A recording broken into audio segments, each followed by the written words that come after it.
Bien, donc à nouveau bonjour à toutes et bonjour à tous. Bienvenue dans cette conférence proposée par Sciences Ouvertes. Donc j'ai décidé de parler de table d'addition et de multiplication exotique, comme l'a dit François.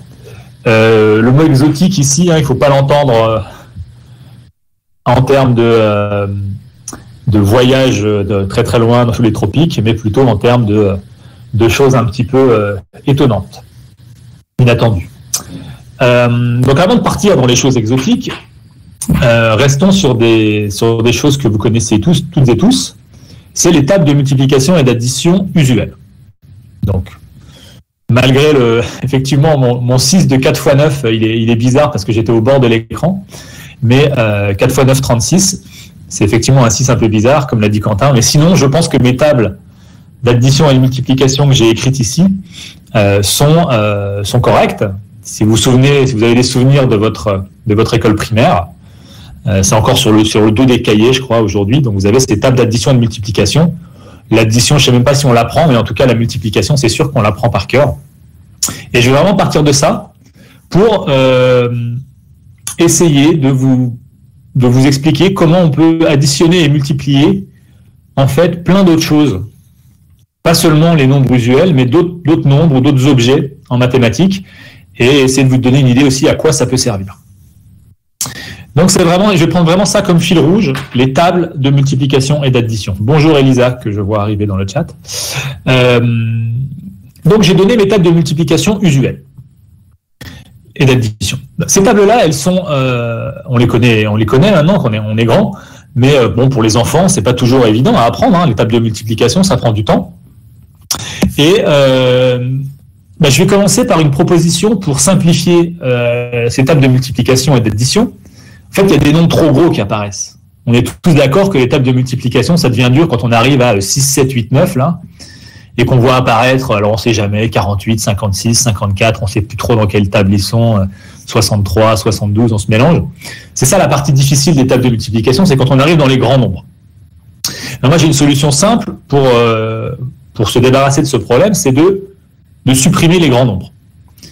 Donc, comment je vais faire? Je vais prendre ma table de multiplication. Alors, je vais faire pour l'addition et la multiplication, je vais prendre une gomme.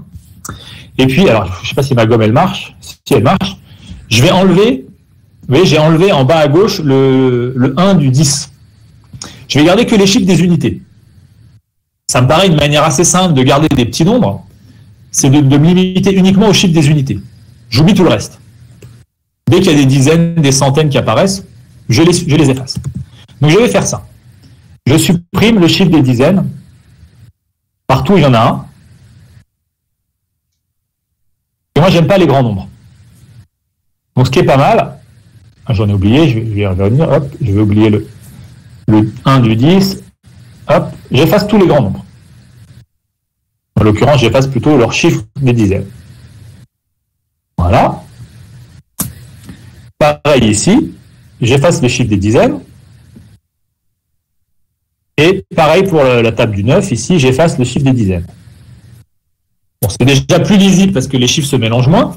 Et puis, c'est des nombres plus petits, quoi. Par définition, comme j'enlève le chiffre des dizaines, il ne reste plus que des chiffres, des nombres entre 0 et 9. Ça, c'est plus facile à apprendre. Puis je vais faire pareil à droite. Donc, je vais enlever toutes les dizaines qui nous embêtent quand on avait l'âge d'apprendre les tables de multiplication. Là, j'arrive dans les tables un peu délicates, là, dans les tables de 6, 7, etc. Vous allez voir comme elles vont être nettement plus simples maintenant. Donc, je pense qu'on devrait apprendre ça dès l'école primaire. Ce serait nettement plus simple. Ce genre de table de multiplication, ce serait peut-être plus dur de leur donner un sens. Oh, j'ai effacé le 8 avec. Je repasserai un petit peu peut-être sur les nombres. Je leur ferai un peu plus loin la table, mais voilà. Donc, je vais juste repasser un petit peu les nombres qui ont été effacés. Là, cette colonne-là, elle est un peu moche. Je vais juste refaire ces deux colonnes, histoire d'avoir maintenant ma table de multiplication un peu plus jolie. Donc, 0, 2, 4. Alors, pourquoi il ne marche pas mon crayon? Si, il marche, c'est bon. 6, 8. 8, 1. Donc là, je fais plus 3 à chaque fois. 4, 7.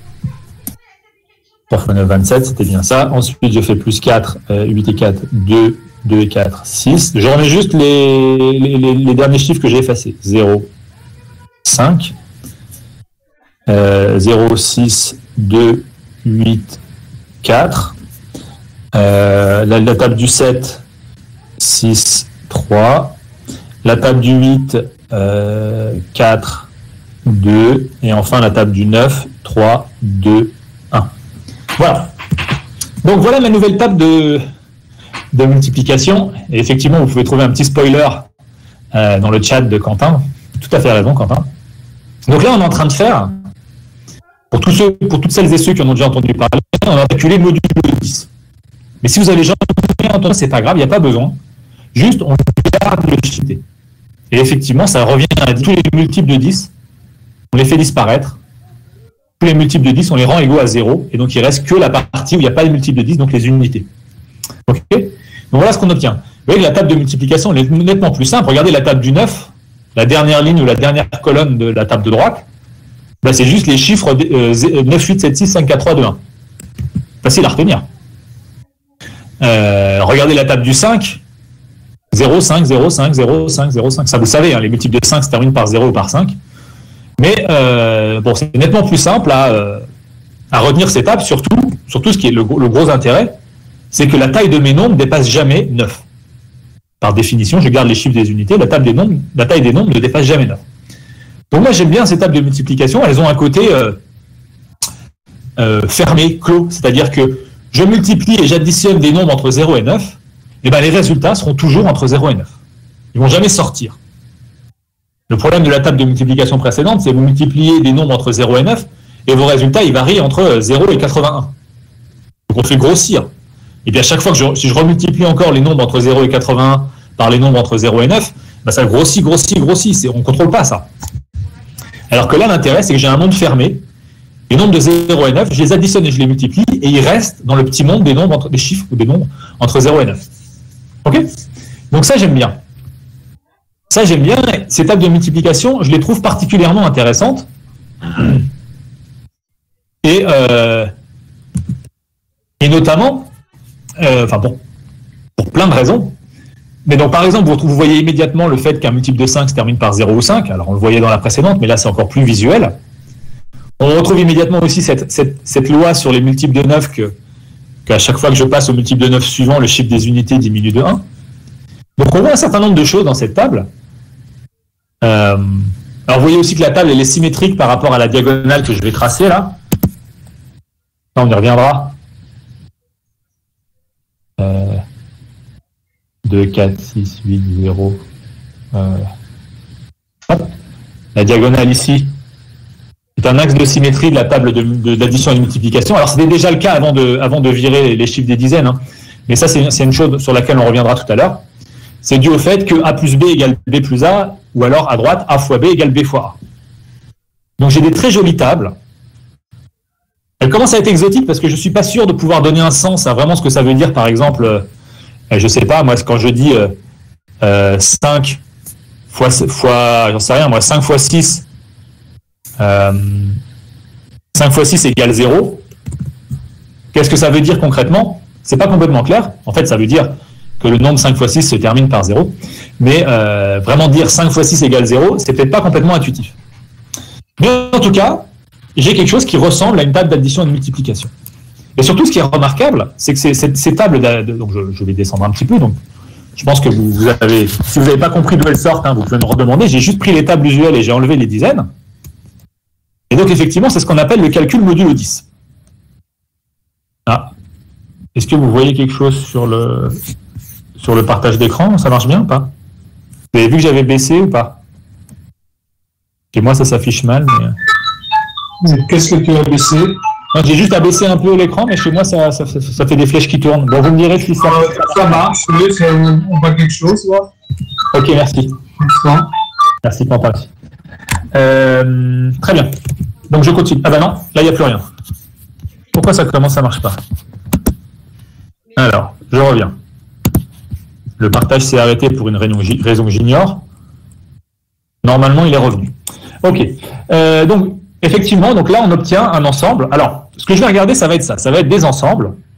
Donc, on va regarder des ensembles de nombres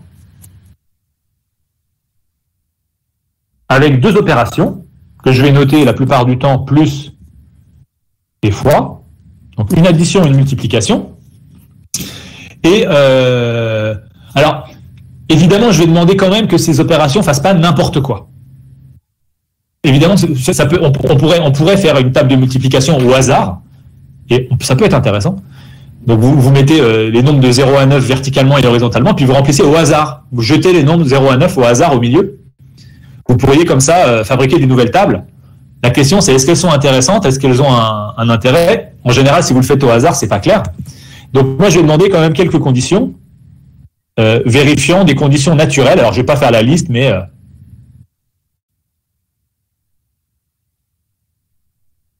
Donc, le genre de conditions que je voudrais, c'est quoi? Je voudrais que ça vérifie à peu près les mêmes conditions que l'addition et la multiplication usuelle. Sauf que, comme je l'ai dit tout à l'heure, je ne veux pas que les résultats obtenus dans la table d'addition et de multiplication sortent de l'ensemble de nombres. Hein, je vous ai dit, les nombres de 0 à 9, c'est bien, mais quand vous les multipliez ou vous les additionnez, vous en sortez. Sauf si vous faites l'astuce de virer le chiffre des dizaines. Donc, je veux que, non seulement mon ensemble, on dit qu'il est stable par addition et par multiplication, mais en plus, je veux des propriétés du type, quand vous additionnez... Alors, je vais toujours demander que quand j'additionne deux nombres, l'ordre ne soit pas important. Jusque-là, ça ne doit pas vous paraître choquant, puisque toutes les additions que vous connaissez vérifient ça. Ça s'appelle la commutativité. Ensuite, je dis que, alors c'est une notion importante dans les mathématiques, c'est l'invention de zéro. Donc je vais demander 0. Donc, je vais demander qu'il existe un 0. Ça veut dire quoi un 0? 0, il doit vérifier la propriété que quand vous l'additionnez avec n'importe quoi, ben, ça fait toujours, ça ne change pas le nombre. Pour n'importe quel x, doit avoir ça. Ça ne devrait pas trop vous choquer. Additionner, ajouter 0, ça ne change pas le nombre. Bon, autre chose que je vais demander, bon, il y a des propriétés que je passe un peu sous silence. Parce que normalement, par exemple, je devrais demander aussi, bon, je l'écris une fois et je ne reviendrai pas dessus, mais je veux que ça ne dépende pas. Par exemple, je vais pouvoir calculer les additions quand j'ai deux additions consécutives, je peux les faire dans l'ordre que je veux. Bon. Ça, vous avez tous l'habitude de le faire. Faire une addition en premier puis une autre, bah, c'est pareil que de faire dans l'autre sens.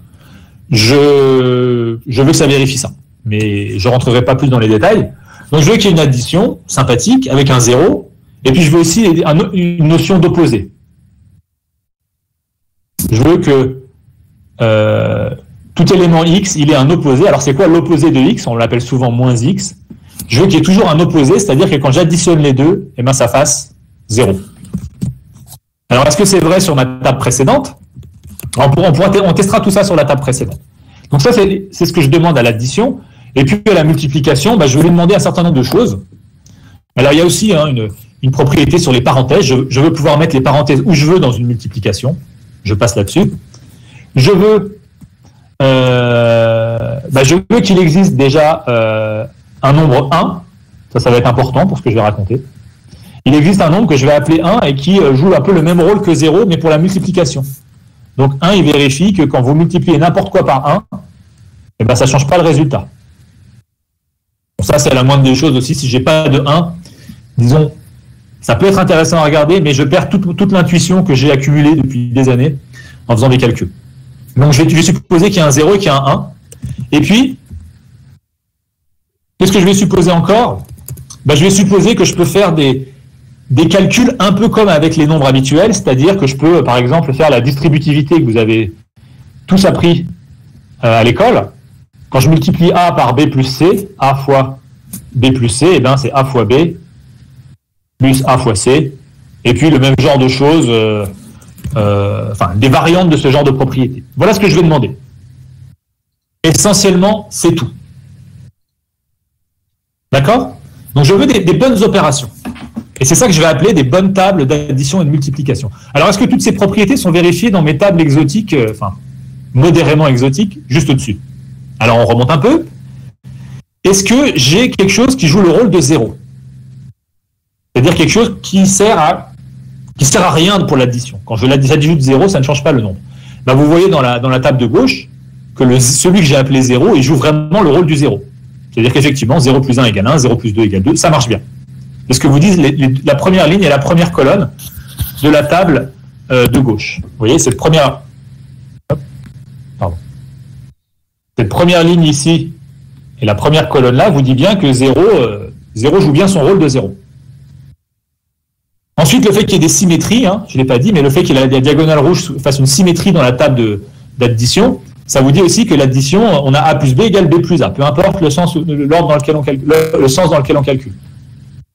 Alors, est-ce que j'ai un 1? Donc ça, on va regarder sur la table de droite de multiplication. Oui, vous voyez bien que le 1, c'est ce que vous dit la deuxième ligne et la deuxième colonne, multiplié par 1 ne change pas le nombre. Ça marche. Et vous pourriez vérifier en testant éventuellement tous les cas possibles, ou alors en utilisant des petites propriétés de la divisibilité par 10, vous pouvez tester qu'on a également la distributivité que j'ai exigée, là, cette propriété de pouvoir distribuer les identités. Là encore, ça marche.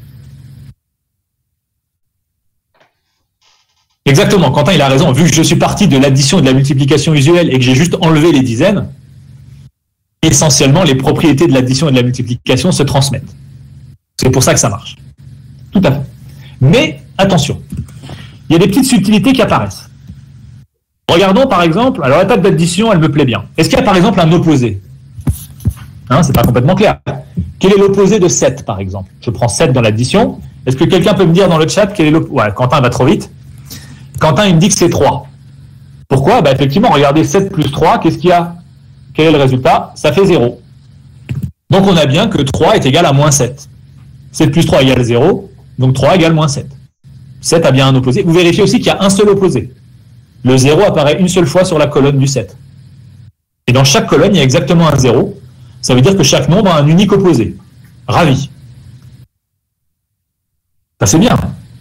Alors, il y a un autre truc qu'on aime bien, c'est pouvoir calculer des fractions et des inverses.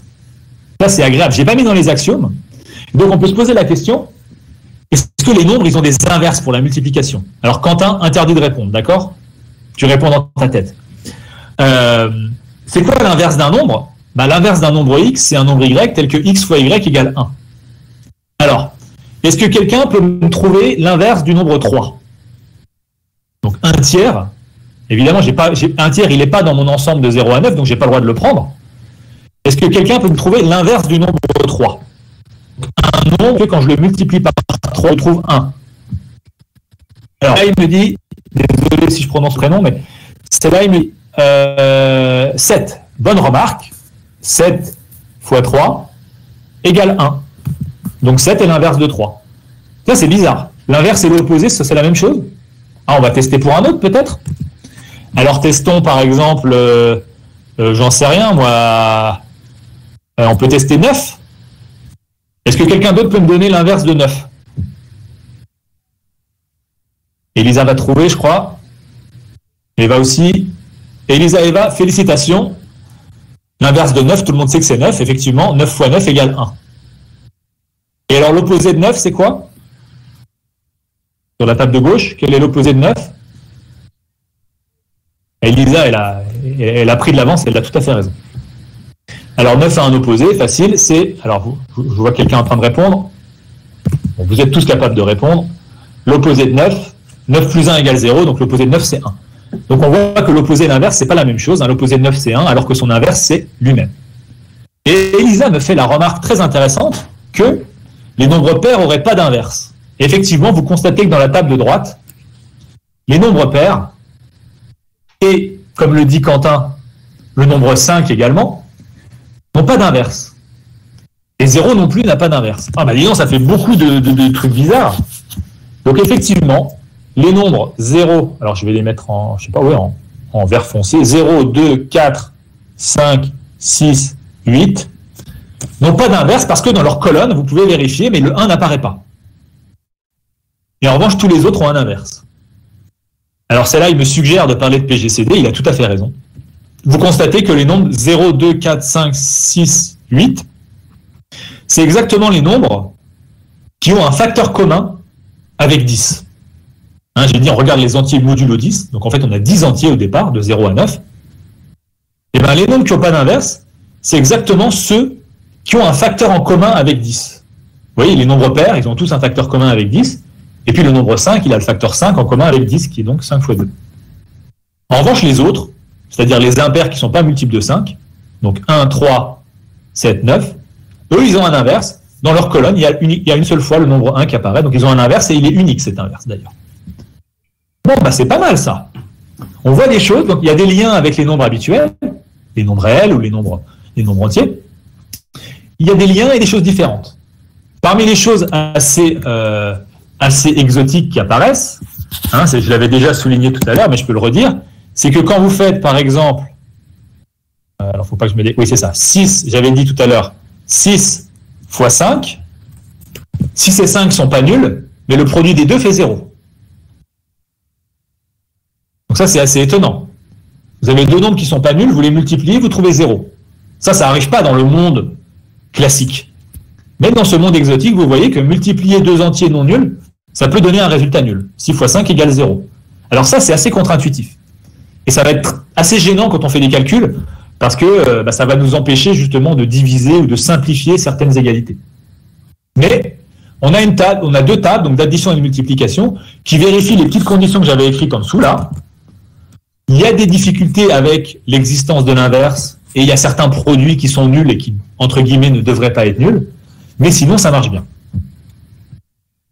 Alors Quentin, je ne sais pas ce que tu entends par les opérations lunaires. Donc, si tu peux préciser, je serai prêt à répondre. Mais je ne sais pas ce que tu entends par les opérations lunaires.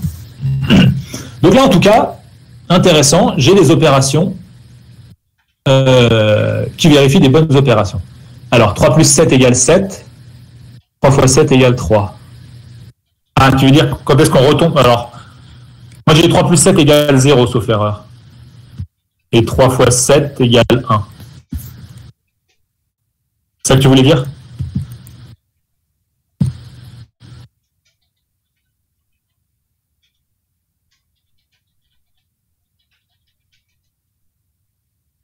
J'attends la réponse de Quentin, c'est pour ça que un silence plane. Donc on a vérifié effectivement que 7 était à la fois l'inverse et l'opposé de 3.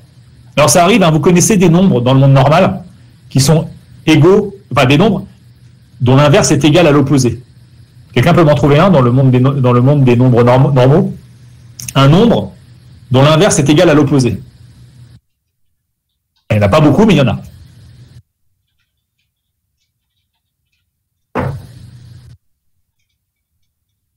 D'ailleurs, je dis il y en a, non, il n'y en a pas. Enfin, si, il y en a, mais ça dépend de ce qu'on appelle les nombres normaux. Bravo, Elisa. Eva, elle a presque bon. Eva, elle a trouvé un nombre dont l'inverse est égal à lui-même. C'est intéressant, déjà. Et Elisa, alors Elisa parle du nombre i. Donc, c'est dans les nombres normaux, disons, des lycéens, des lycéennes. Donc, c'est dans les nombres complexes, effectivement, il y a un nombre qui est égal, enfin, dont l'inverse est égal à son opposé. C'est le nombre i.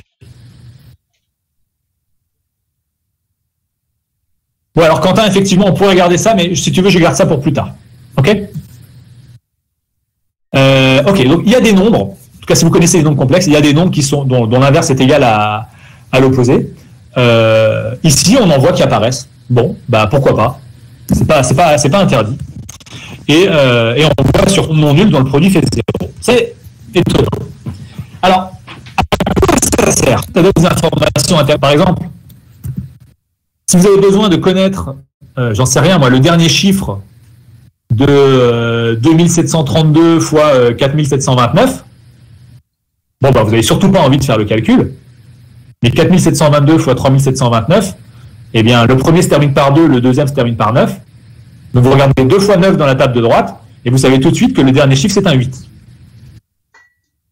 Donc, je ne dis pas que c'est révolutionnaire comme application, mais cette petite table permet d'avoir des informations sur des calculs compliqués, certes des informations partielles, par exemple le dernier chiffre du nombre. Parce que j'ai regardé modulo 10, mais si je regardais modulo 100 au lieu de regarder modulo 10, je pourrais avoir les deux derniers chiffres du nombre, etc. Donc ça permet déjà ces tables, elles sont amusantes, elles sont simples, elles ont des petites propriétés remarquables, et en plus elles permettent finalement de déduire des choses sur les nombres, sur les vrais nombres entiers. D'accord? Donc ça c'est déjà intéressant. Alors, évidemment, on a choisi arbitrairement, au début, j'ai choisi arbitrairement de supprimer les chiffres des dizaines. Mais j'aurais pu faire autre chose. Donc, je vous fais la remarque suivante pour celles et ceux qui n'en ont jamais entendu parler. C'est que le chiffre les unités, le chiffre des unités, c'est exactement le reste dans la division du nombre, dans la division euclidienne, par 10. Quand vous divisez un nombre par 10, un nombre entier par 10, un nombre entier positif par 10, eh bien, le reste dans la division euclidienne, c'est exactement le chiffre des unités. C'est bête de dire ça, mais c'est ce qui va nous permettre de généraliser ça. Donc, au lieu de regarder le chiffre des unités, comme je l'ai fait pour fabriquer mes tables exotiques, je pourrais maintenant regarder le reste dans la division par un autre entier que 10. Donc, on va remplacer le 10 qui est là par un entier, on peut appeler n, par exemple, quelconque. Pas forcément égal à 10. Donc, l'intérêt que quand vous faites des divisions euclidiennes et que vous regardez le reste, c'est que le reste, il ne peut pas être trop gros. Le reste, il est contrôlé par la taille de n. Je divise par n, le reste est plus petit que n. Donc, je vais de nouveau avoir des tables d'addition et de multiplication qui vont rester dans le même ensemble.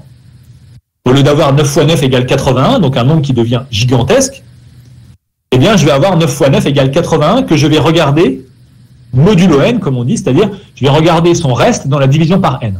Alors, faisons un premier exemple, si vous n'avez jamais vu ça. Le plus petit entier intéressant, de ce point de vue-là, c'est n égale 2. Quentin pourra regarder ce qui se passe pour n égale 1. C'est pas très intéressant. Donc, pour n égale 2, je peux définir l'addition et la multiplication modulo 2, c'est-à-dire je prends les entiers normaux et je regarde uniquement tout ce que je garde comme information, c'est le reste quand je les divise par 2. Alors, quand on divise un nombre par 2, qu'est-ce qui reste? Il n'y a pas trop le choix. 0 ou 1. Donc, mon ensemble de nombres, il n'a que deux valeurs possibles, 0, 1. D'accord? Donc ça, ce que je suis en train d'écrire là, en un certain sens, c'est la meilleure de toutes les tables d'addition et de multiplication. C'est la plus simple possible et elle est très facile à retenir et très, très jolie. Donc, additionner 0, on a dit que ça ne changeait pas les nombres, donc là, je n'ai pas le choix. Multiplier par 0, alors, multiplier par 1, pardon, on a dit que ça ne changeait pas le nombre. Donc, forcément, vous avez 0, 1 ici, et là, vous avez 0. Alors, ensuite, il faut dire ce que ça fait 0 fois 0. Il me reste deux choses à trancher, 0 fois 0 à droite et 1 plus 1 à gauche. Alors, je vous dis, on fait des maths de haut niveau aujourd'hui. Combien fait 0 fois 0? Alors, on pourrait se dire, j'ai deux choix. Soit je mets 0, soit je mets 1. Il n'y a pas d'autre nombre dans mon monde.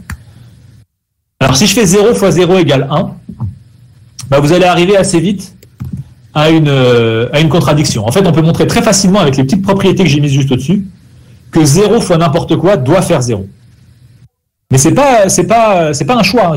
En gros, je n'ai pas le choix. Avec les conditions que j'ai mises au-dessus, 0 fois 0 doit faire 0. Donc, je mets un 0. Et alors, plus délicat peut-être, 1 plus 1 à gauche, qu'est-ce que ça fait 1 plus 1? Alors évidemment, on sait tous que 1 plus 1, ça doit faire 2, mais 2 n'existe pas. Alors Elisa, une idée, qu'est-ce que ça veut 1 plus 1? Ou quelqu'un d'autre? 1 plus 1 égale 0. Elle a tout compris? Évidemment, si vous pensez reste dans la division par 2, c'est évidemment le 1 plus 1, ça fait 2, je divise par 2, il reste 0. Mais même, en fait, sans avoir l'idée de diviser par 2, quand je fais 1 plus 1, ça vaut 0 ou 1. Mais si vous avez 1 plus 1 égale 1, imaginons. C'est beau les maths, on est libre, on peut écrire ce qu'on veut. Supposons que 1 plus 1 égale 1. J'ai supposé que mes nombres, ils avaient un opposé. Donc je fais moins 1 des deux côtés. Je fais moins 1 des deux côtés, avec les propriétés que j'ai données auparavant, 1 égale 0. Ça, c'est un problème. Contradiction. Donc si j'ai une contradiction, c'est que mon hypothèse est fausse. Donc 1 plus 1 n'est pas égal à 1. Donc, comme le dit Elisa, 1 plus 1 égale 0. Et ben voilà, j'ai gagné. J'ai ma table d'addition et ma table de multiplication. Les plus simples du monde, les plus élégantes possibles, c'est celle-là. Voilà un monde intéressant. Un monde où il n'y a que des 0 et des 1, et on les additionne et on les multiplie. Et grosso modo, je ne peux pas faire autrement. Avec les axiomes précédents, et les hypothèses précédentes, je ne peux pas faire mieux. Alors là, vous voyez que, par contre, tout élément a un opposé, et tout élément à part 0, c'est-à-dire en fait 1, a un inverse. Donc là, c'est bien, ça ressemble vraiment au nombre réel, par exemple, où tout élément non nul a un inverse. Alors, il n'y en a qu'un d'élément non nul, mais ça marche. OK? Donc, c'est assez sympathique. Là, les tables ne sont pas trop problématiques. Alors, pour n égale 3, on fait pareil. 0, 1, 2. Alors, faites-le chez vous. Hein, remplissez votre petite table d'addition et de multiplication. Vous pouvez me couper le sifflet, me couper le micro si vous voulez le faire sans spoiler. Mais je le fais, je complète. Donc, ajouter 0, on a dit par définition, 0, il ne modifie pas pour l'addition, et par contre, il envoie tout le monde sur 0 pour la multiplication. Le 1 pour la multiplication, il ne change pas le nombre par lequel je le multiplie. Donc, tout ça, c'est imposé. Maintenant, il me reste quelques petites valeurs à remplir. Par exemple, à droite, 2 fois 2. Alors, si vous pensez au reste dans la division par 3, 2 fois 2, ça fait 4. Je divise par 3, il reste 1. Donc, ça vous dit qu'il faut mettre 1. Mais même si vous ne pensez pas au reste dans la division par 3, et si 0, 1, 2 désigne juste des symboles dont on sait juste que 0, il se comporte bien pour l'addition, et 1, il se comporte bien pour la multiplication, eh bien, on est forcé d'avoir 2 plus 2 égale 1. Pour avoir les autres propriétés que j'ai mentionnées auparavant.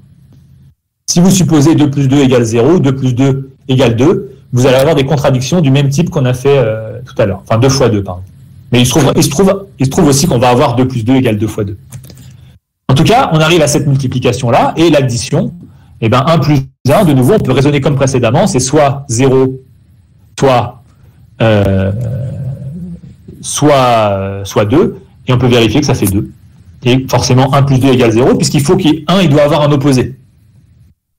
L'opposé de 1, c'est soit lui-même, soit 2, et on peut vérifier sans trop de difficulté que c'est forcément 2. Et symétriquement, puisqu'on veut que l'addition se comporte 1 plus 2 égale 2 plus 1, on peut compléter en disant que ici c'est forcément 0. Et maintenant, 2 doit avoir, 2 plus 2 c'est égal à quoi? Et de nouveau, en raisonnant, la seule possibilité c'est 1. Et donc on arrive à cette unique table d'addition et de multiplication pour un ensemble avec 3 éléments. 0, 1, 2. Et on peut rien faire d'autre. Et de nouveau, vous constatez que les nombres non nuls, ils ont tous un inverse, puisqu'il y a des 1 ici et là. L'inverse de 1, c'est lui-même, l'inverse de 2, c'est lui-même. Chaque élément est son propre inverse, comme les nombres 1 et moins 1 dans les nombres réels usuels. Bon, intéressant. Mais là où ça devient vraiment intéressant, c'est n égale 4. Donc n égale 4, je peux faire la construction en regardant les restes quand je divise par 4. Donc ça, vous savez tous le faire. Non? Donc j'additionne et quand ça dépasse, d'abord je remplis ce qui est facile. Quand ça dépasse 4, je divise par 4. Donc 1 plus 1, 2, 1 plus 2, 3. 1 plus 3, ça fait 4, je divise par 4, il reste 0. 2 plus 1, 3. 2 plus 2, 4, il reste 0. 2 plus 3, 5. 5 divisé par 4, il reste 1. 3 plus 1, 4, ça fait 0. Sans la table doit être symétrique. 3 plus 2, 5, il reste 2. 3 plus 3, 6. Non, 3 plus 2, 5, reste 1. 3 plus 3, 6, reste 2. Et on fait pareil pour la multiplication. Pas de difficulté.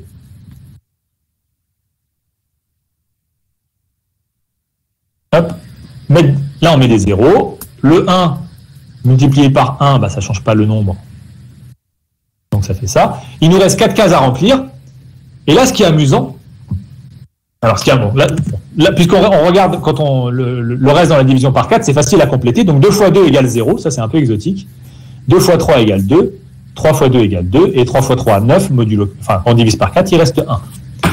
Donc vous constatez de nouveau que 1 et 3, ils ont un inverse, puisqu'il y a un 1 et un 1 ici. En revanche, le nombre 2 n'a pas d'inverse. Et notamment, il y a la propriété assez remarquable que 2 fois 2, 2 au carré égale 0, mais 2 n'est pas nul. C'est assez contre-intuitif, on ne peut pas simplifier par 2. Mais de nouveau, comme tout à l'heure, c'est dû au fait que 2 et 4, ils ont un facteur commun, en l'occurrence 2. Et c'est pour ça que 2 n'a pas d'inverse. D'accord? Donc c'est des versions encore plus simples de la grande table modulo 10 qu'on avait tout à l'heure. Et évidemment, on peut continuer comme ça. 4, 5, 6. Donc je reviendrai sur 4 tout à l'heure. Donc je peux continuer. 4, 5, 6, 7, 8. N'importe quel entier, je peux faire la table. Et à chaque fois, vous avez donc des tables qui vivent dans un monde fermé. C'est-à-dire qu'on retrouve dans les résultats de la table d'addition et de multiplication les nombres qui sont en haut et sur le côté. OK? Donc là, c'est très sympathique. Et excellente remarque d'Elisa. Dès que n est un nombre premier, par exemple n égale 2 ou 3, Et vous pouvez aussi vérifier avec 5, avec 7 et tous vos nombres premiers préférés. Et bien, tous les nombres non nuls auront un inverse, puisqu'il n'y aura pas de facteur commun, par définition d'un nombre premier. Donc c'est une excellente remarque. Quand le nombre n est premier, tous les nombres non nuls ont un inverse, donc on a quelque chose qui ressemble vraiment au nombre réel. Ce qu'on appelle un corps, c'est-à-dire que tous les éléments non nuls ont un inverse. Donc ça, c'est assez sympathique. Et ça a pas mal, ça a pas mal d'applications. Donc avant de revenir sur des choses plus exotiques, parce que finalement, ça, c'est pas si exotique que ça. C'est l'addition et la multiplication usuelle, mais regardez avec un point de vue différent. Donc, on peut s'amuser de plein de façons différentes avec ces tables de multiplication. Et donc, Quentin, la réponse à ta question, donc c'est n égale 4 et ça viendra dans 2 minutes.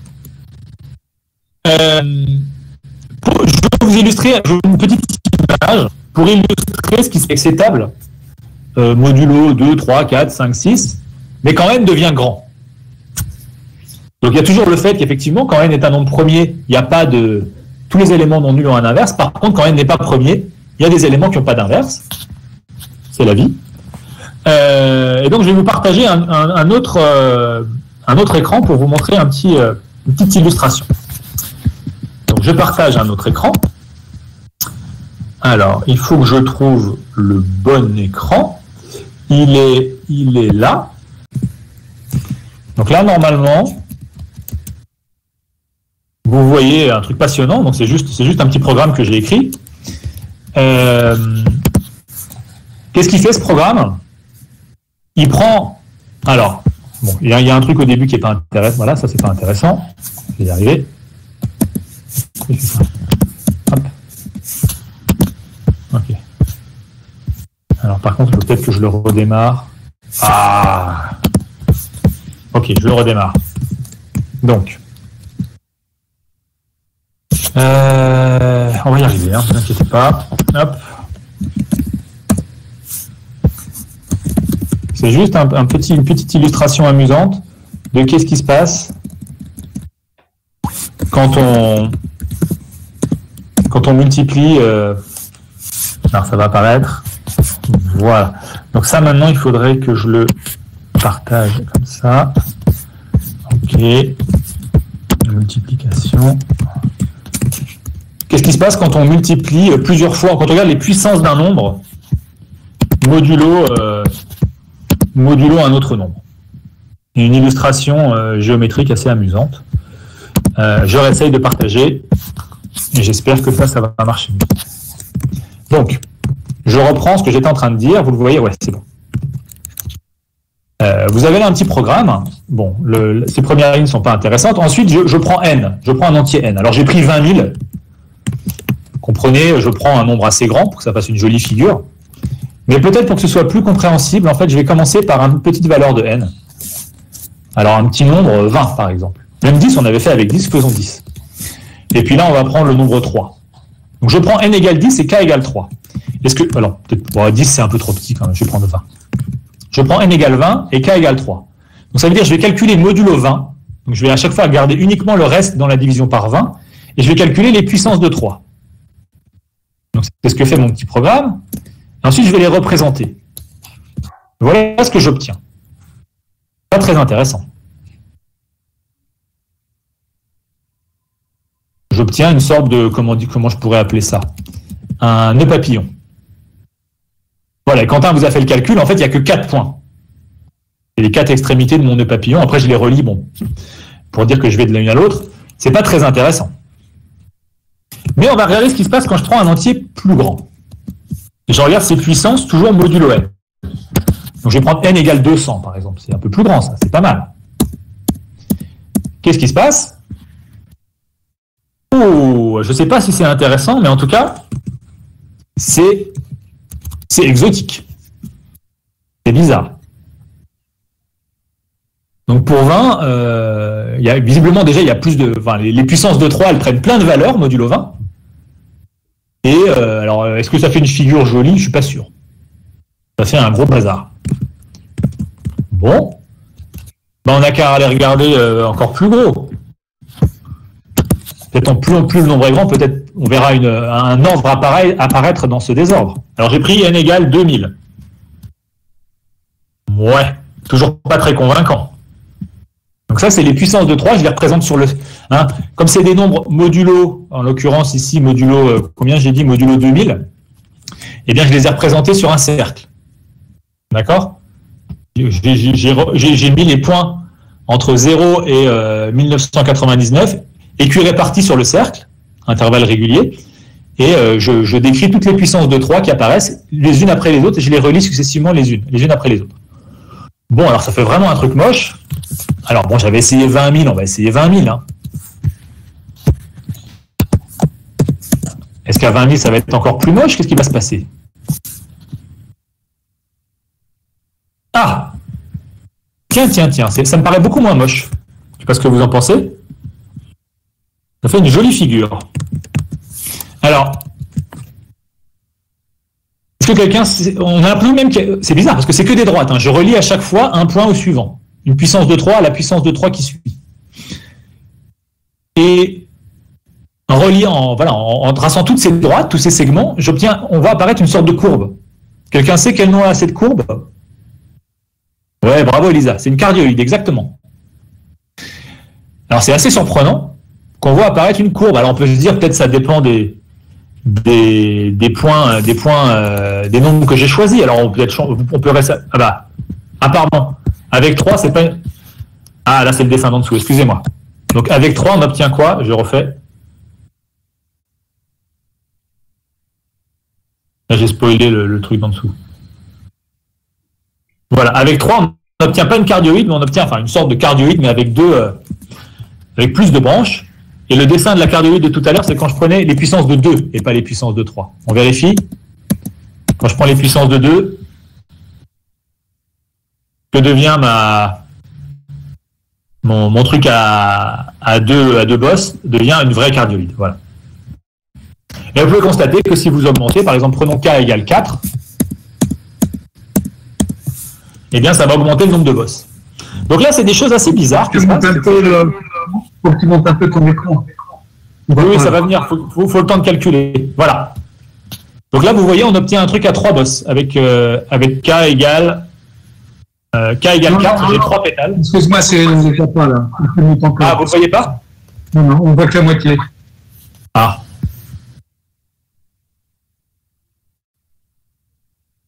Là, vous voyez rien. Là, c'est bon. D'accord, il y a un petit décalage alors.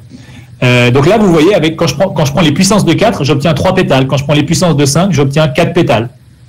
Assez étonnant. Donc ça, voilà, je ne détaille pas plus. Je vous invite à aller voir, je vous mets dans le chat, si vous ne connaissez pas, vous irez voir, il y a une vidéo de Micmat qui raconte un peu ça avec des jolies animations. Je vous invite à aller voir, ça interpelle. Ce qui serait intéressant, ce serait d'essayer de démontrer d'où viennent ces formes. Donc, je ne vais pas le faire, c'est sans doute possible, mais ce n'est pas expliqué dans la vidéo de Micmat, mais je suis sûr qu'on peut faire des choses amusantes avec ça, c'est pas très difficile, d'essayer de montrer qu'on obtient effectivement des sortes de cardioïdes.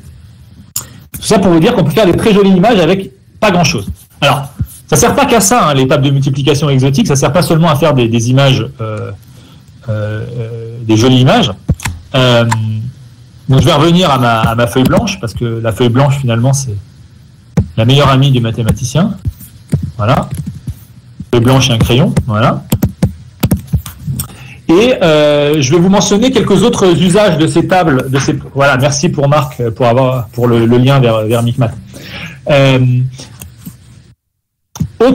quoi ça sert aussi ces tables modulo n? Et bien en fait, ça vous sert au quotidien. Donc d'abord, hein, ça sert beaucoup en cryptographie, donc je vais pas en parler beaucoup ici parce que j'ai pas le temps. Mais si vous avez déjà entendu parler, par exemple, du système de cryptographie RSA, c'est un moyen de crypter des messages. C'est un moyen très simple en fait de crypter des messages avec uniquement des petites tables de multiplication, comme je l'ai évoqué tout à l'heure. Il faut juste bien choisir l'entier n, quoi. Essentiellement, on prend un entier n qui a un produit de deux nombres premiers très grand. Mais peu importe. Grâce à ça, on peut coder des messages de façon assez efficace, toujours utilisé aujourd'hui, bien que ça repose finalement sur des choses très simples, comme on vient de l'évoquer jusqu'ici. Plus concret encore, je pense que vous avez bah, vous avez peut-être tous dans votre poche une carte vitale et le numéro de sécurité sociale. Alors, si j'écris un numéro de sécurité sociale un peu au hasard, j'écris un numéro de sécurité sociale, c'est pas le mien puisque ça commence par 2. Mais peu importe, j'écris. C'est pas un numéro de quelqu'un. Vous voulez savoir, c'est le numéro de personne. Voilà à quoi ça ressemble. Alors, toutes les informations qui... Ouais, c'est une fille, bien joué. 2, ça veut dire que c'est une fille. Peut-être même on dirait une femme, puisque c'est une fille qui est née en 1955. Donc voilà, ce que j'ai souligné, c'est vraiment des informations intéressantes, qui ont du contenu, c'est-à-dire le sexe le genre de la personne, l'année de naissance, le département de naissance, la ville de naissance, le rang de naissance dans la ville, etc., ce genre de choses. Mais à la fin, vous avez ce qu'on appelle la clé. Et bien, qu'est-ce que c'est que la clé? Ben, c'est juste le reste du nombre qui est avant. Donc, pour obtenir la clé, je prends ce nombre-là et je regarde le reste modulo, donc en divisant par 97. Et ça me donne 38. À quoi ça sert d'avoir une clé? Ben, ça sert que si jamais, j'en sais rien, moi, vous êtes trompé en rentrant votre numéro de sécu et à la place de mettre un 5 ici, vous avez mis un 4, votre clavier a fourché, eh bien, on détecte tout de suite que 38 n'est pas le reste du truc de gauche modulo 97. C'est un algorithme qui va très vite, qui permet de faire ça, l'algorithme d'Euclide. Enfin, la division euclidienne même, plus simplement. La division euclidienne, c'est très efficace. Donc, on divise par 97 et on voit tout de suite que le reste, c'est pas 38, mais probablement ce serait 37. Donc, ça veut dire qu'il y a une erreur quelque part. Donc, la clé permet de détecter une erreur. C'est ce qu'on appelle un code correcteur d'erreur, ou un code qui permet de détecter les erreurs. Alors, évidemment, s'il y a plusieurs erreurs, elles pourraient se compenser. Mais si vous avez juste une seule erreur, elle va être détectée immédiatement. Et donc, l'ordinateur va vous dire, ou l'endroit où vous avez saisi votre numéro va vous dire, ah non, c'est pas un numéro de sécu que vous avez saisi. Vérifiez que vous n'avez pas fait une erreur. Donc, ça permet de détecter des erreurs. Vous avez la même chose sur les numéros de carte bleue. Si vous avez une carte bleue sous les yeux, ne me donnez pas votre numéro, je ne vais pas vous donner le mien non plus, mais le dernier chiffre du numéro de carte bleue, en fait, se déduit des précédents. Donc, sur un numéro de carte bleue, si je ne me trompe pas, il y a 16 chiffres. Les 15 premiers sont une information utile, et le 16e... Ah, j'ai pas remis ma caméra. Vous êtes triste de ne pas voir ma tête, non? Je vais remettre ma tête. Hop. Normalement, ma tête va apparaître. Donc, sur une carte bleue, vous avez 15 chiffres intéressants et un chiffre qui ne sert à rien, qui est une clé, le dernier. Et il se calcule, enfin, on choisit le dernier chiffre pour que la somme des chiffres de rang pair plus le double des chiffres de rang impair soit multiple de 10. Donc, c'est une congruence modulo 10 qui impose le choix du dernier chiffre de la carte bancaire. Donc là encore, ça permet, si vous tapez vous voulez acheter un truc sur Internet, vous tapez votre numéro de carte bancaire et vous vous trompez sur un chiffre, et ben ça va tout de suite être détecté sans même faire appel à, j'en sais rien, une base de données des numéros de carte bleue ou quoi. Juste, ça va détecter qu'il y a un souci quelque part. Donc c'est un des tout premiers exemples de code correcteur d'erreur. Si vous prenez j'en avais un sous la main, ouais. Si vous prenez un billet de banque, c'est mieux d'avoir la caméra pour ça. Après un petit billet de 5 €, vous voyez qu'il y a un numéro, je ne sais pas si vous le voyez, mais il y a un numéro là. Et bien de nouveau, sur le numéro des billets de banque, chaque billet de banque a un numéro. Et le dernier chiffre, alors ça doit être quoi? C'est un 4 sur mon billet là. Et bien, est juste une clé qui dépend des numéros précédents. Et en l'occurrence, vous voulez que pour un billet de banque, il faut que la somme des chiffres soit 7 modulo 9. Donc vous regardez la somme des chiffres, vous divisez par 9, ça doit donner 7. Si c'est pas ça, c'est un faux billet. Alors, je crois que pour les vieux billets, c'est 8 modulo 9 et les nouveaux billets, c'est 7 modulo 9. Mais en tout cas, si vous trouvez 5 modulo 9, vous avez un faux billet. D'accord? Donc voilà, c'est des premières applications de ces tables exotiques. Mais comme je le disais, en fait, ces tables ne sont pas trop exotiques. Donc maintenant, je vais répondre à la question de Quentin, et le temps passe beaucoup trop vite, pour avoir des tables vraiment exotiques. C'est-à-dire qui n'ont rien à voir, enfin, pas grand-chose à voir, avec les tables de multiplication de l'école primaire.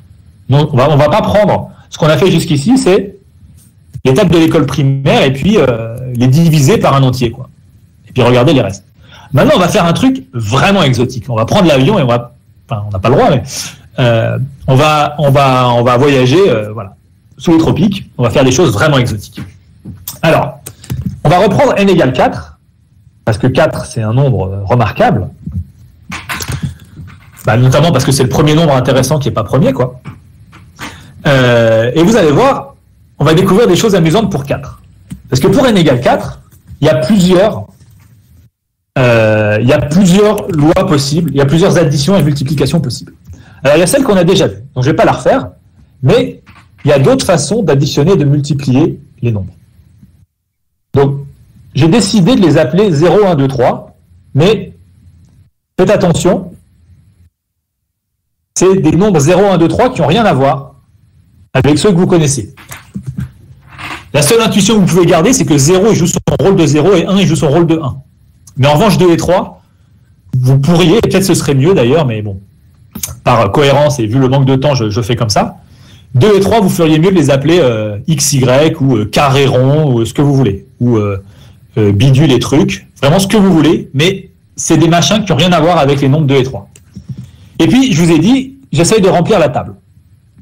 Donc, ajouter 0, ça marche toujours. Et puis, multiplier par 0, ça c'est toujours vrai. Vu les axiomes que j'ai mis. Et multiplier par 1, ça c'est toujours vrai.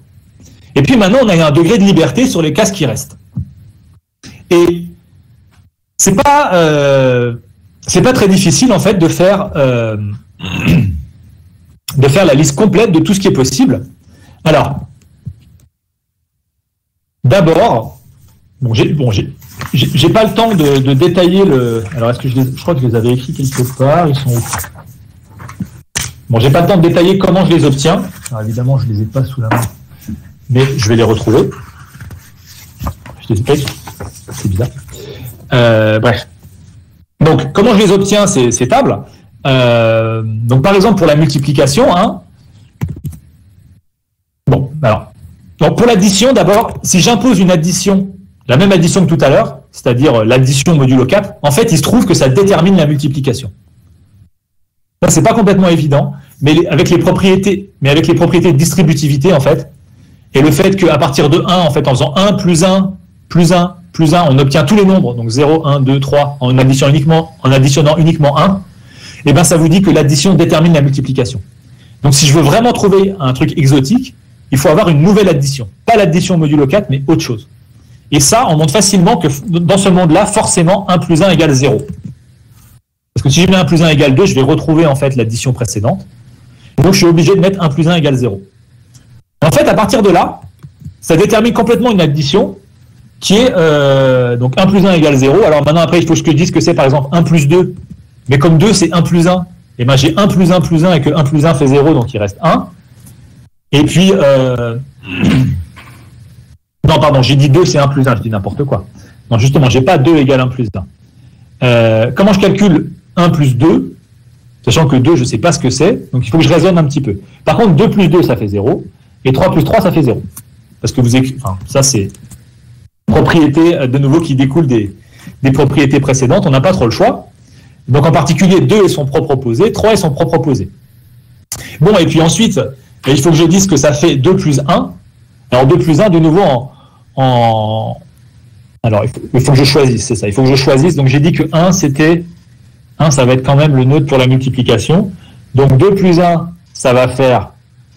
alors il faut que je l'écrive, faut que je le pense correctement. Donc 2, c'est plutôt lui. Et donc quand j'additionne, ça fait l'autre. Donc 2 plus 1, j'ai envie de le penser comme 3. 3 plus 1, j'ai envie de le penser comme 2. Et évidemment, ça va être symétrique puisque dans les deux sens, le calcul est pareil. Donc 1 plus 2, ça fait 3. Et 1 plus 3, ça fait 2. En fait, dans chaque ligne et dans chaque colonne, tous les chiffres doivent apparaître. Ça, c'est une conséquence de l'existence de l'opposé. Vous pouvez réfléchir 3 secondes, mais c'est une conséquence de l'existence de l'opposé que tous les chiffres apparaissent sur chaque ligne et sur chaque colonne. Donc là, j'ai plus qu'à compléter avec des 1. Et vous voyez notamment que, il y a chaque nombre a un unique opposé et ça vérifie tous les axiomes qu'on veut. Mais par contre, le double de chaque nombre, c'est 0. 3 plus 3 égale 0, 2 plus 2 égale 0, 1 plus 1 égale 0, 0 plus 0 égale 0. Bon. Et en fait, à partir de cette addition-là, je vais avoir 3 multiplications qui sont compatibles. Donc il y a 3 façons de définir une multiplication qui marche avec cette addition. Alors, il y en a une. Enfin, il y en a trois. Je ne sais pas si je vais avoir l'occasion de tout écrire. Je me dépêche. Hop. Et la troisième, je vais la mettre là, disons. Hop, pardon. Ces trois multiplications vont avec l'addition que j'ai présentée juste avant. Alors, la première multiplication, sans doute la plus facile, donc c'est celle qui consiste à dire que je veux que 2 fois 3 égale 0, 3 fois 2 égale 0. Et alors 2 fois 2, avec 2 fois 2 égale 2, 3 fois 3 égale 3. Et vous pouvez vérifier que cette table de multiplication que je viens d'écrire, en fait, eh ben, elle marche, elle vérifie tous les axiomes précédents. En fait, c'est exactement, donc celle-là, c'est ce qu'on pourrait appeler, c'est la situation où, en gros, au lieu d'avoir les nombres 0, 1, 2, 3, il faudrait plutôt les écrire 0, 0, comme des coordonnées qui peuvent valoir 1 ou 0. Autrement dit, et puis vous faites le produit coordonnée par coordonnée, le produit modulo 2 et la somme modulo 2. Donc c'est comme si vous aviez les entiers modulo 2, mais que vous en preniez des paires d'entiers modulo 2, avec les lois évidentes, coordonnées par coordonnées. Ça définit une première, un nouveau truc exotique qui n'est pas les entiers modulo 4, mais qui est fabriqué à partir des entiers modulo 2. Alors ensuite, il y en a une autre. Alors évidemment, donc ça c'est complètement imposé. Hein. Ça c'est complètement imposé, les deux premiers. Donc il reste juste ces 4 trucs à déterminer. Ça c'est complètement imposé, il reste juste ces 4 nombres à déterminer. Donc vous avez deux autres possibilités. Vous en avez un où tous les nombres, à part 0, ont un inverse. Donc par exemple la colonne 2, là, qui commençait par 0,2, il faut forcément qu'il y ait 1 qui apparaisse quelque part. Et 1 ne peut pas être son propre inverse, donc, 2 ne peut pas être son propre inverse, donc le 1 il est là, et là c'est forcément 3. Et la dernière colonne, c'est 0, 3, c'est l'inverse, c'est symétrique, hein, de nouveau. Donc vous avez un truc comme ça. Donc ça c'est ce qu'on appelle un corps, c'est-à-dire que tout nombre non nul a un inverse, mais il y a 4 éléments, qui s'appelle le corps à 4 éléments. Donc il y a 4 éléments qui s'additionnent, qui se multiplient, et tout nombre non nul a un inverse. Donc c'est assez remarquable, donc ça c'est très utile. C'est ce que s'appelle le corps à 4 éléments. Donc c'est vraiment un analogue de ce qui se passait avec n égale 2 et n égale 3, mais pour un nombre qui ici n'est pas premier, c'est 2 au carré. Il y a aussi une structure comme ça, mais qui n'est pas les entiers modulo 4, qui est un truc plus exotique. Et puis enfin, la dernière qui est la plus exotique, en fait, elle vérifie 2 fois 2 égale 0. Donc ça, c'était un peu bizarre. Donc là, on a quoi? On a 0, 2, 0, et alors 2 fois 3, ça va être... alors 3, c'est x plus 1, x fois x plus 1, ça fait x. Donc 2 fois 3, ça fait 2 aussi. Et 3 lui-même, qu'est-ce qu'il vérifie? Donc quand je le mets au carré, ça fait 1. Donc 3 fois 3 égale 1. Et 3 fois 2, par contre, 3 fois 2, ça fait 2. Donc là, vous avez, et donc ça c'est une structure encore plus exotique, où vous avez un élément non nul dont le carré est nul. 2 fois 2 égale 0. Donc ça ressemble un peu aux entiers modulo 4, mais ce n'est pas les entiers modulo 4 à cause du 1 qui est là, alors qu'ici on avait un 0 dans... Pardon. Non, qu'est-ce que je suis en train d'écrire là? Je suis en train d'écrire les entiers modulo 4. Non, je ne suis pas en train d'écrire les... Non, c'est bon, c'est bien ça. C'est pas les entiers modulo 4, mais pas pour la raison que je viens d'évoquer, parce que ce n'est pas la même addition. Donc, pour n égale 4, vous avez 4 structures. Les entiers modulo 4 et 3 machins exotiques. Donc là, c'est vraiment un truc nouveau. Par contre, ces 4 structures, elles ont tous les deux le point toutes les 4, pardon, le point commun que la multiplication est commutative. C'est-à-dire que toutes ces tables, en fait, si je ne me suis pas trompé, vous pouvez vérifier, elles ont une symétrie. L'addition, elles ont forcément une symétrie, mais la multiplication aussi. C'est la même chose en haut et en bas, c'est symétrique par rapport à la diagonale. Donc ça veut dire qu'on a toujours A fois B égale B fois A. Ce que je n'avais pas demandé dans les axiomes.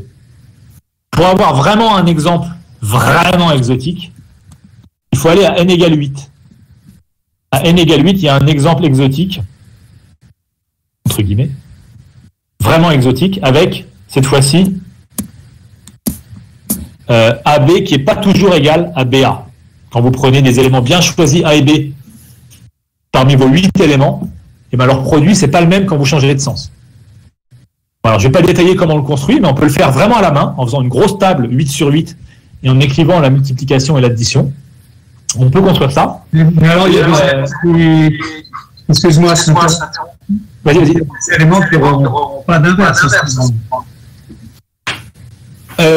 Oui. Pour n égale 8, oui, il y aura des... Oui, tout à fait. Pour n égale 8, il y a un corps de nouveau, donc un truc où tous les éléments non nuls sont inversibles. Mais dans ce cas-là, on a toujours AB égale BA. Et par contre, pour n égale 8, il y a une table de multiplication spéciale que je ne vais pas écrire. Mais bon, pour ceux qui ont entendu parler de matrices, c'est très facile à construire avec des matrices. Donc, où il y a des éléments qui n'ont pas d'inverse, des éléments non nuls qui n'ont pas d'inverse, mais aussi, il y a des éléments qui ne commutent pas, c'est-à-dire tel que A fois B n'est pas égal à B fois A, donc il faut faire attention quand on fait des produits, il faut faire attention à l'ordre dans lequel on fait le produit. Donc ça, c'est le premier exemple, l'exemple minimal en taille. C'est à partir de n égale 8 qu'on voit apparaître. Oui, parce que j'ai passé entre 4 et 8, il n'y a que des trucs simples, en fait, entre 4 et 8. Donc 5, c'est un nombre premier. 6, c'est 3 fois 2, donc produit de deux nombres premiers distincts, c'est très facile. Il n'y a que des tables de multiplication et d'addition très simples. Et enfin, donc j'ai dit quoi? J'ai dit 4, j'ai dit 5, 6 et 7, c'est un nombre premier. Donc il y a une seule table de multiplication qui est celle des entiers modulo 7. Et donc là, voilà, on a le premier exemple vraiment exotique. Alors, Quentin, il demande est-ce qu'il y a une condition sur le sur l'entier n pour qu'il y ait des systèmes exotiques. La réponse est oui. Alors, d'abord, quand n est une puissance d'un nombre premier, on connaît, donc tant que c'est un nombre premier, p a une puissance pas trop grande, donc p, p carré, p3, p4, p5, et je crois jusqu'à p puissance 6. Jusqu'à p puissance 6, on sait donner la liste complète de toutes les tables possibles. Donc je l'ai fait pour 4, 2 au carré. Pour 8, on peut le faire. En fait, on peut aller jusqu'à p puissance 6 où p est un nombre premier. Il y en a de plus en plus, hein, ça devient délirant. Le nombre de tables possibles qui vérifient les axiomes que j'ai donnés au début. Mais on peut le faire. Il faut des ordinateurs très gros pour générer tout ça, mais on peut le faire. Ce qui est vrai en général, ce que dit François, c'est quand ton nombre est la puissance d'un nombre premier, il y a toujours une table de multiplication idéale qui est celle qui correspond ici au ce que j'ai appelé le corps à 4 éléments. Cette table-là, en fait, donc une table où tous les éléments non nuls ont un inverse, ça existe toujours pourvu que l'entier soit une puissance d'un nombre premier.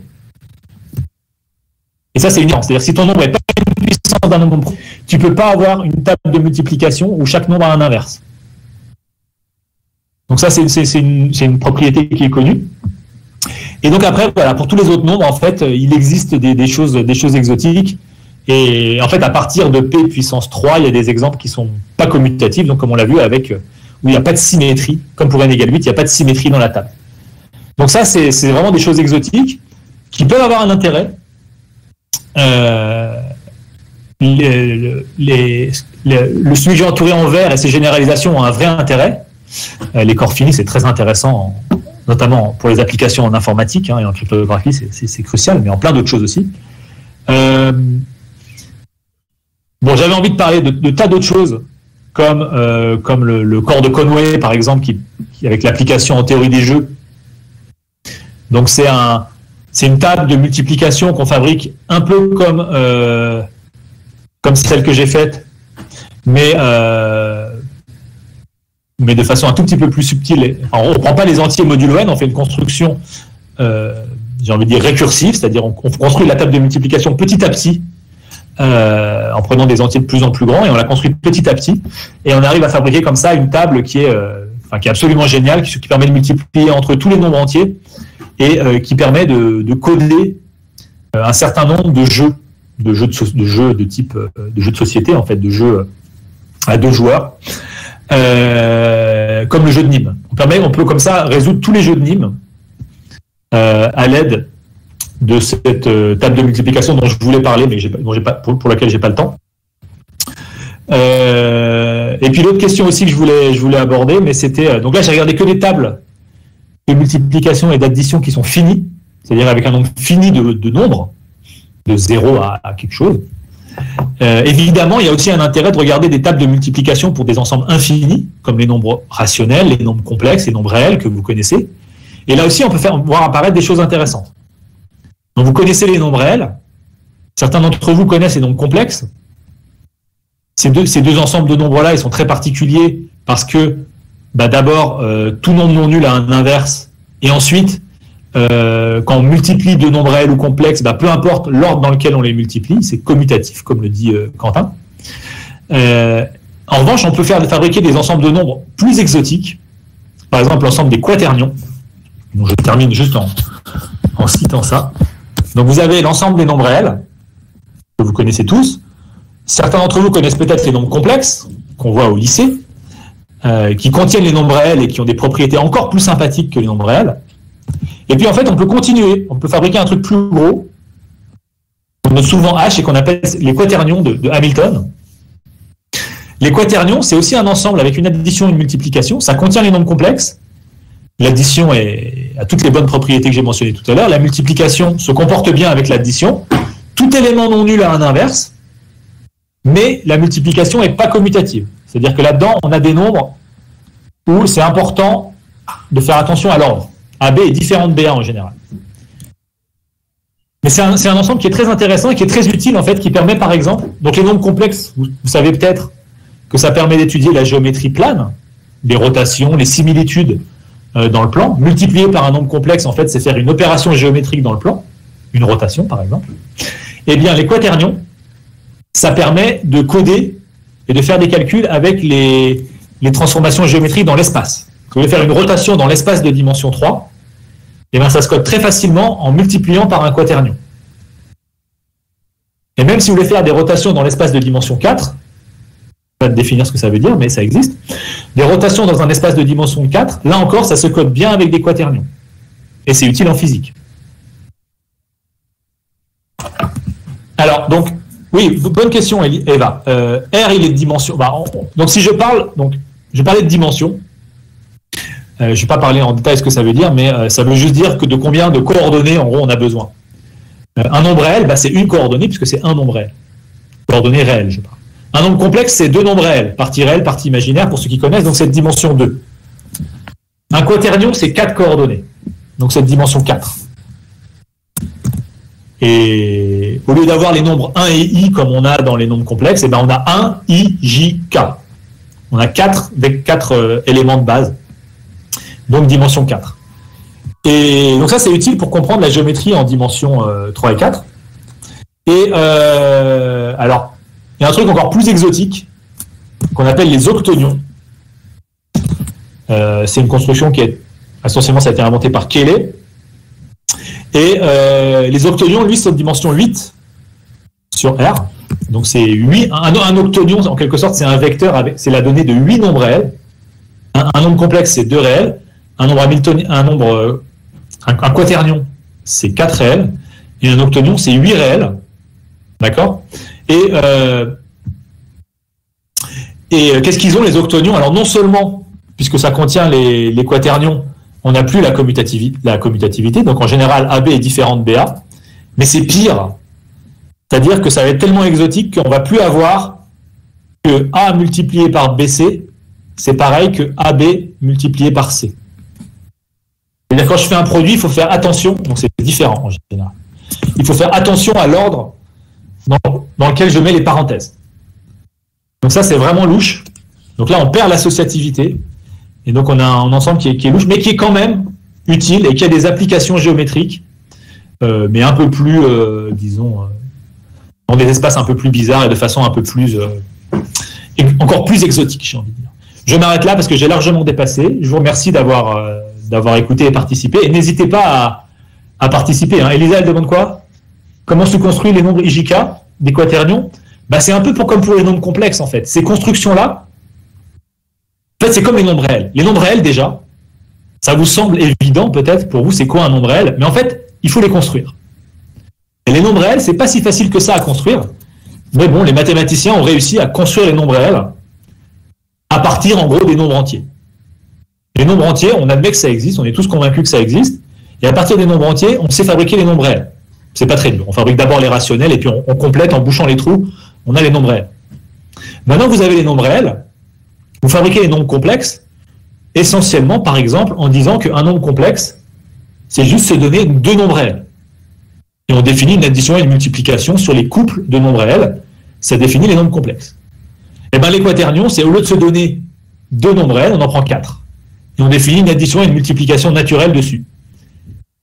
Et il se trouve que parmi ces familles de quatre nombres réels, il y en a qui ont des bonnes propriétés et on va les appeler 1IJK, mais en vrai, c'est pas des nombres, c'est des nombres qui n'existent pas dans l'ensemble des nombres réels, sauf le 1. Le 1, c'est le vrai 1 des nombres réels.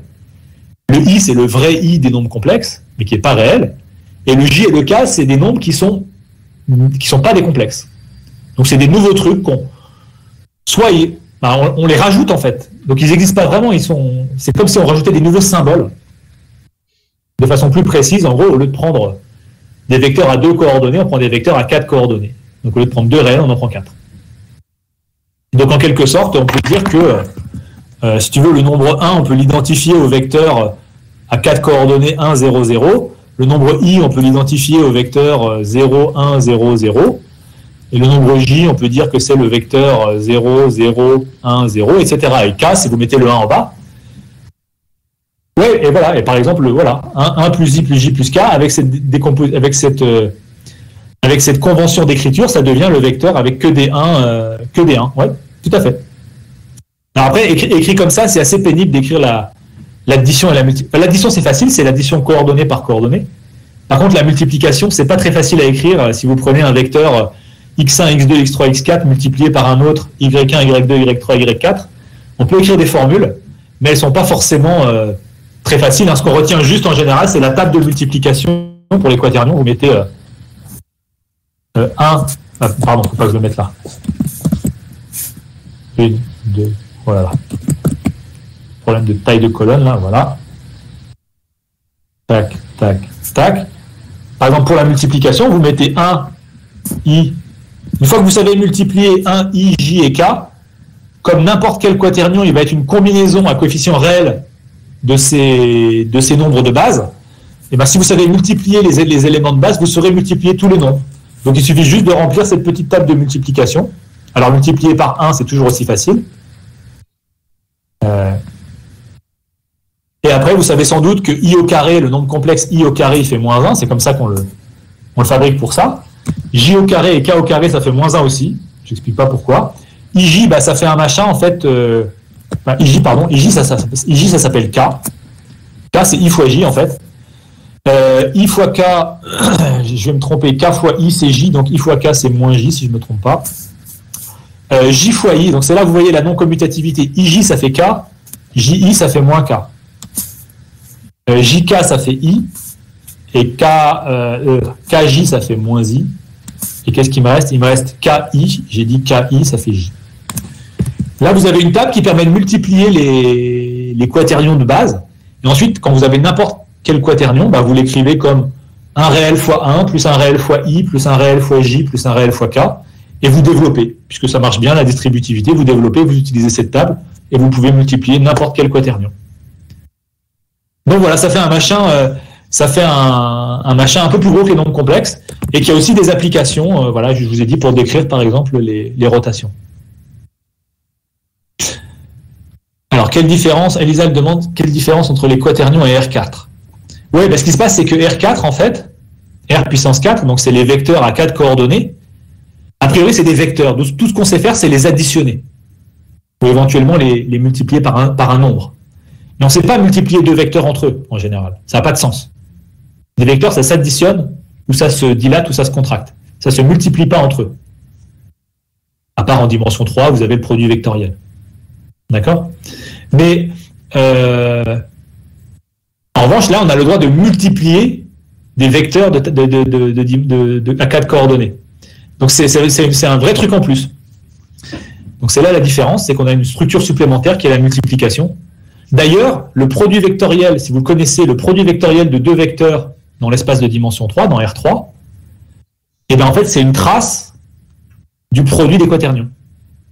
À l'intérieur des quaternions qui est de dimension 4, il y a un sous-espace de dimension 3, et le prix dans les quaternions quand vous limitez à des espaces de dimension 3, ça donne le produit vectoriel. Donc le produit vectoriel, c'est un morceau, en fait, de ce produit sur un ensemble plus gros qui est l'ensemble des quaternions. Donc les quaternions, ils ont une vraie interprétation géométrique. Les octonions aussi, mais un peu moins. Et ce que je n'ai pas dit, c'est qu'en fait, la suite précédente, elle s'arrête là. Les ensembles, là, dimension 1, 2, 4, 8, en gros, ça s'arrête là. On peut montrer qu'au-delà, il n'y a plus rien d'intéressant. Alors, il y a un machin très, trop exotique en dimension 16. Donc, c'est pas pour rien si c'est des puissances de 2, mais bon, peu importe. En dimension 16, il y a un truc très exotique, mais qui est vraiment horrible. Et qu'on n'a vraiment pas envie de considérer. Mais si on se limite à des choses qui vérifient les axiomes que j'ai mentionnés avant, en affaiblissant éventuellement donc l'histoire des parenthèses, là, comme je l'ai mentionné, eh ben, c'est les seules tables de multiplication qui contiennent les réels, multiplication et addition qui contiennent les réels, qui soient raisonnables. Mais du coup, tout à l'heure, tu as dit qu'on ne peut pas multiplier des vecteurs, mais est-ce qu'on ne peut pas considérer qu'un vecteur dans R4, il peut s'écrire soit sous la forme d'une matrice d'une colonne ou d'une ligne, et dans ces cas-là, on sait faire la multiplication du... Ouais, alors tout à fait. On peut définir plein de multiplications en fait sur les vecteurs de R4, mais on veut que le résultat soit lui-même un vecteur de R4. Donc ça, c'est une première subtilité. Donc il y a une possibilité, c'est de dire je fais la multiplication coordonnée par coordonnée. Ouais, merci Bruno, vous avez raison, ça s'appelle les sédénions, mais c'est un truc effrayant où il y a... j'en connais aucune application en fait. Donc peut-être il y en a, mais alors je reviens sur donc, par exemple, si je veux multiplier, je sais pas moi, le vecteur 1, 2, 3, 4 par le vecteur 2, moins 1, 3, 1, j'en sais rien au hasard, il y aurait une définition naïve qui consiste à dire je multiplie coordonnée par coordonnée, comme pour l'addition. 2 fois 1, 2, 2 fois moins 1, moins 2, 3 fois 3, 9, 4 fois 1, 4. Pourquoi pas? Ça, effectivement, on peut définir cette multiplication-là. Ça me définit une table de multiplication et une table d'addition. Le problème qui est là, cette table, c'est que par exemple, quand vous faites 1, 0, 0, soit 0... c'est qu'on a deux vecteurs non nuls qui donnent 0 du coup. Exactement. On a des vecteurs non nuls dont le produit fait 0. Donc en particulier, ça va impliquer qu'il y a des éléments qui n'ont pas d'inverse, etc. Alors que dans les quaternions, j'ai dit que tout élément non nul a un inverse. Donc on peut vraiment calculer un peu comme dans les nombres réels. C'est proche de ce qu'on appelle un corps, à part qu'on perd le côté commutatif. Un corps, c'est forcément commutatif? Alors, dans le vocabulaire francophone, les corps sont commutatifs. Chez les anglophones, pas forcément. Donc à chaque fois, il faut préciser. Donc voilà, donc en français, on parlera de corps quand c'est commutatif et de corps non commutatif, parfois de corps gauche ou d'algèbre à division, quand tout élément a un inverse, mais il n'y a pas forcément commutativité. Mais les deux sont intéressants. Les corps commutatifs, c'est ce qu'on étudie le plus parce que c'est ce qui permet de faire de l'algèbre linéaire comme.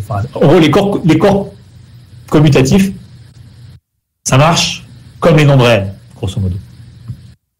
Les corps non commutatifs, il y a des trucs bizarres qui apparaissent, mais les trucs bizarres, ces trucs bizarres-là, ils sont intéressants. Donc il y a un intérêt à étudier les corps non commutatifs. Je ne vais pas me lancer trop dans les explications de pourquoi c'est intéressant, mais en arithmétique, c'est très intéressant, et en géométrie aussi. Donc il y a un vrai intérêt à regarder les corps non commutatifs. Il n'y a pas une histoire de les corps finis sont tous commutatifs? Tout à fait. Donc ça, c'est le théorème de Wedderburn qui dit que tous les corps finis sont commutatifs, c'est-à-dire que si on fait des tables de multiplication finies, addition et multiplication finies, comme on a fait au début, et qu'on fait l'hypothèse que tout élément non nul a un inverse, alors automatiquement la table de multiplication sera symétrique par rapport à la diagonale, c'est-à-dire qu'on aura la commutativité. On ne peut pas fabriquer, par exemple, de quaternions finis, d'ensemble de quaternions finis. Ils seront forcément commutatifs et donc ce sera des vrais corps au sens usuel. Ok, merci beaucoup. Ben. Bon, ben, Cyril, merci à toi. De rien. Beaucoup de questions en plus. Super. Et merci à tous ceux qui ont écouté et qui ont posé des questions. C'était très sympa. Tout à fait. Moi, ça m'a bien intéressé. Donc, je pense que vous aussi, ça vous a bien intéressé. Voilà. Alors, on a encore quelques conférences là, d'ici la fin du stage. Ce sera un peu différent, ce sera sur des formes géométriques, les fractales et la façon de les obtenir. Voilà, on vous souhaite un bon après-midi. À bientôt. Bon après-midi à tous et bon après-midi à toutes.